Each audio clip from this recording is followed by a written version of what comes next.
अस्सलाम वालेकुम मोअज़्ज़िज़ ख़वातीन व हज़रात, मैं हूं अली मुमताज़ और आप देख रहे हैं मेरे ऑफिशियल यूट्यूब चैनल। इस वीडियो लॉग में हम टिकटॉक की बात करने जा रहे हैं। एक ऐसी ऐप के जिसको हमारे मुल्क में और हमारे मुल्क से बाहर भी इंटरनेशनल में बहुत ज़्यादा पसंद किया जाता है। नौजवानों में बहुत ज़्यादा दिलचस्पी है, बल्कि नौजवान ही नहीं, हर एज ग्रुप में लोग बड़े शौक़ से इस ऐप को फॉलो करते हैं और फिर देखते हैं कि क्या कुछ हो रहा है। तो हम आपको बताने जा रहे हैं कि पेशावर हाई कोर्ट ने क्या फ़ैसला किया है, और पहले जो फ़ैसला हुआ था पहले ज़रा उसकी बात कर लेते हैं।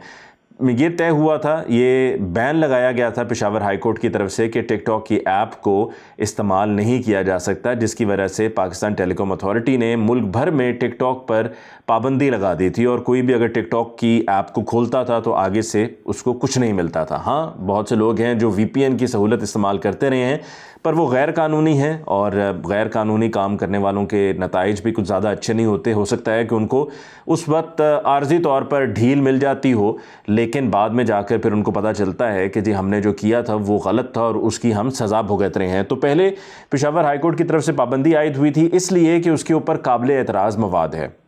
ये पहली बार ऐसा नहीं हुआ है कि ये पाबंदी लगी है, इससे पहले भी पिछले साल पाबंदी लगी थी, तब भी यही वजह थी कि उसके ऊपर काबिल एतराज़ मवाद मौजूद है और तरह तरह की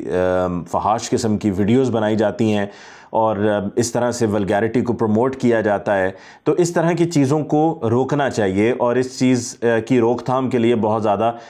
ज़रूरी है कि कोई ना कोई हिसाब किताब लगाया जाए और पाकिस्तान टेलीकॉम अथॉरिटी की तरफ से इन तमाम चीज़ों को रेगुलराइज़ किया जाए। ये बहुत ज़रूरी था, जो कि पहली मरतबा भी जब पिछले साल पाबंदी लगी थी तो इसी बुनियाद पर लगी थी कि इन चीज़ों को ज़रा सीधा किया जाएगा, लेकिन फिर वो बैन हटा दिया गया। जब हटा दिया गया तो वो सीधा क्या होना था, वो चीज़ें फिर से वैसी होना शुरू हो गई। जो इसको इस्तेमाल करते हैं ऐप, उनके लिए समझें कि जी कुछ दिन की ब्रेक थी, कुछ दिन की छुट्टी थी कि आप इस दौरान अपना कंटेंट तैयार करते रहें और बाद में जब दोबारा से पाबंदी हटेगी तो आप अपना कंटेंट दोबारा से लगा लीजिएगा। तो उनको पता था कि ये हमारे ऊपर लगाएगी पाबंदी, ज़्यादा अरसा चलने वाली नहीं है, इस पाबंदी को उठा लिया जाएगा। अच्छा, इस पाबंदी के उठाए जाने का इतना कॉन्फिडेंस टिकटॉकर्स में कहाँ से आया, वो भी मैं आपको भी कुछ देर में बताता हूँ कि इतना कॉन्फिडेंस इनमें कहाँ से आया। फिर दूसरी बार जी अभी पेशावर हाई कोर्ट की तरफ से पाबंदी लगाई गई और वही वजह थी कि काबिल एतराज़ मवाद मौजूद है। उस पाबंदी के लगाए जाने के बाद अब तक लोग टिकटॉक ऐप को इस्तेमाल नहीं कर सके थे, लेकिन अब एक दफ़ा फिर आज पेशावर हाई कोर्ट की तरफ से ये पाबंदी हटा दी गई और हटाए जाने के बाद फवाद चौधरी साहब जो फेडरल मिनिस्टर हैं फॉर साइंस एंड टेक्नोलॉजी, उनकी तरफ से एक ट्वीट मंजर आम पर आए और अपने ट्वीट में वो फरमाते हैं कि इस तरह की जो पाबंदियां हैं उससे फिर हमारा जो इकनॉमिक फ्यूचर है उसको नुकसान पहुंचता है। तो फवाद चौधरी साहब से मैं ये कहना चाहूँगा कि फवाद चौधरी साहब, आपका कहना बिल्कुल दुरुस्त है कि इस तरह की ऐप्स पर पाबंदी लगाने से या इस तरह की एक्टिविटीज़ पर पाबंदी लगाने से हमारी जो इकनॉमिक ग्रोथ है या जो हमारा इकनॉमिक फ्यूचर है वो इससे मुतासिर होता है। लेकिन साथ ही साथ फवाद चौधरी साहब, आपसे एक सवाल भी हम पूछना चाहेंगे इस मौके का फ़ायदा उठाते हुए कि जहाँ पर आपने इस ऐप के ऊपर लगाएगी पाबंदी के बाद और फिर ये बैन उठने के बाद अपनी राय का इजहार करते हुए आपने कहा, एग्जैक्ट अल्फाज जो है मैं वो भी शेयर कर लेता हूँ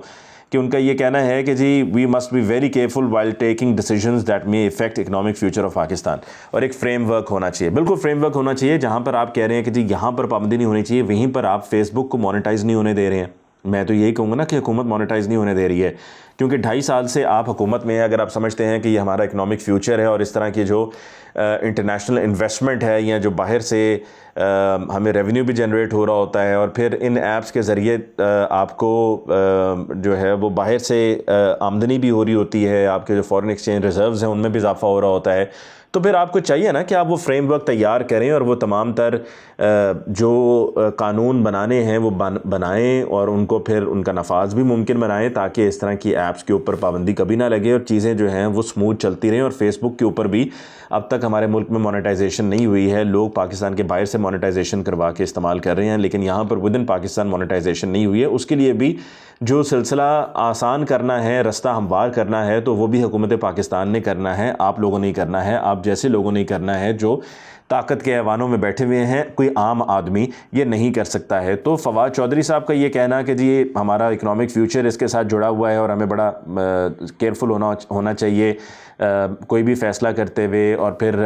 जो फ्रेमवर्क है वो होना चाहिए, मैं उनसे एग्री करता हूँ। लेकिन फिर ये जो वहाँ पर गंद बला और इस तरह की तमाम चीज़ें कंटेंट में बनाई जा रही होती हैं, अक्सरियत ऐसी चीज़ें दिखने को मिल रही होती हैं। साफ़ सुथरा काम भी हो रहा होता है, लेकिन फिर साफ़ सुथरा काम करने वाले भी देखते हैं कि जो इस तरह का गंद बला कर रहे हैं, जो इस तरह की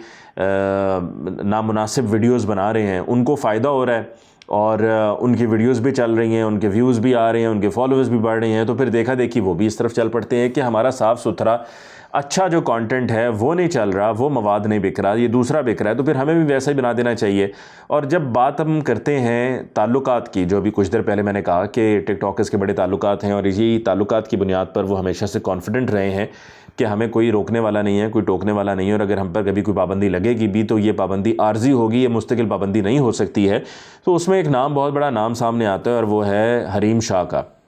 हरीम शाह और उन जैसी और भी टिकटॉकर्स हैं, ये समझती हैं कि जब तस्वीरें जाके फ़ॉरेन ऑफिस में खिंचवाएंगी और उस टेबल पे के जहाँ पर आकर डिग्नेटरीज़ भी बैठते हैं और डिप्लोमेट्स बैठते हैं, वहाँ पर जाकर आप तस्वीरें खिंचवाएंगे, फिर आप मुल्क के नामी गिरामी ताकतवर तरीन लोगों के साथ तस्वीरें खिंचवाएंगे, तो फिर तो आपको यही लगेगा ना कि आपका कोई कुछ नहीं बिगाड़ सकता है और आप एक तरह से नुमाइंदा बन जाते हैं इस कम्युनिटी का, जो टिकटॉकर्स की कम्युनिटी है, और फिर आप उनकी आवाज़ बनकर सामने आते हैं और आप उनके हुकूक़ के लिए बात करते हैं। तो अगर आप जहाँ पर उनके हुकूक़ के लिए बात करते हैं, जहाँ पर आपके ताल्लुकात इतने हैं, तो आपको कभी यह नहीं सोचना चाहिए इंसान को, और ये सिर्फ हमेशा जहन में रखना चाहिए कि ये सिलसिला आर्जी है, ये मुस्तकिल नहीं है। ये कभी भी हो सकता है कि डोर कट जाए, यानी कि आपका जो ताल्लुकात का कनेक्शन है वो कट जाए और आपकी बात वो ना रहे जो आपकी कभी पहले बात हुआ करती थी। तो उस हद तक ही नहीं जाना चाहिए कि ऐसी कोई सूरत हाल बने। आपकी इज़्ज़त बनी हुई है और अगर आप को 4 लोग जानते हैं और 4 लोग आपकी बात सुनते भी हैं, तो उस